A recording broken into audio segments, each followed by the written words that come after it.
बिस्मिल्लाहिर्रहमानिर्रहीम। नाजरीन, जहां लोग कोरोना को लेकर खौफ में मुब्तला हैं और एहतियात भी कर रहे हैं। एहतियात की हद तक अच्छा है, लेकिन खौफ में मुब्तला होने की ज़रूरत नहीं।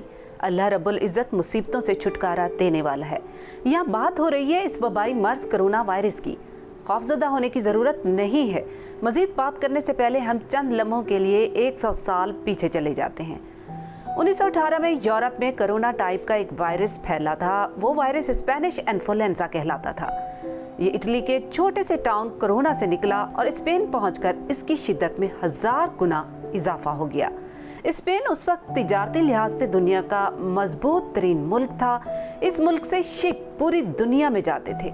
चुनाचे फ्लू का वायरस एक शहर से दूसरे शहर और एक मुल्क से दूसरे मुल्क और एक बड़े आज़म से दूसरे बड़े आज़म पहुंच गया और उसने पूरी दुनिया में तबाही मचा दी।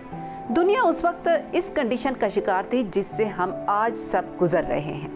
लोग लोगों के साए से भी घबराते थे।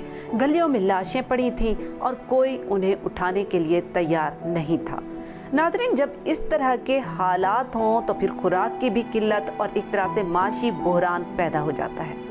हालात बहुत ख़राब हुए। इस तरह अमेरिका में स्पेनिश फ्लू से 75,000 लोग मरे। माशी बहरान पैदा हुआ। मुल्क से करेंसी नोट ख़त्म हो गए। खाने पीने की अशिया ख़त्म हो गई। 1920 और 1921 के दरमियान खुराक ख़त्म हो गई। फिर तिजारत बिल्कुल सिफर हो गई। बाजार, मंडियां और कारखाने बंद हो गए। आखिरी सेशन 1926 और 1927 के दरमियान आया, जब अमेरिका गुर्बत की निचली सतह पर आ गया और अमेरिका दुनिया से इमदाद मांगने पर मजबूर हो गया। ये सूरत हाल 1933 तक जारी रही। फिर फ्रैंकलिन डी रोज़वेल्ट अमेरिका का सदर बना। उसने मुल्क को तरक्की की मनाजिल तय करने के लिए कर्ज भी लिया। बड़े बड़े डैम्स बनाए, हाईवेज बनाई, मेट्रो और रेलवे ट्रैक शुरू कराए और सिविल एविएशन को इंडस्ट्री का दर्जा दिया और यूँ अमेरिका क्राइसिस से बाहर आने लगा। रोज़वेल्ट अमेरिका का वाहिद सदर है जिसे अमेरिका का 4 बार सदर बनाया गया। उसे जदीद अमेरिका फादर भी कहा जाता है।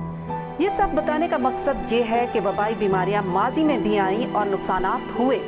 हमें सब्र और तहम्मुल से काम लेना होगा और हमारे हुक्मरानों को मजबूत पॉलिसी बनानी होगी जिससे हमारा मुल्क मजबूत से मजबूत तर हो और अवाम खुशहाल हो और मौजूदा सूरत हाल में बेहतर पॉलिसी बनाकर लोगों को फाकों से बचाया जाए।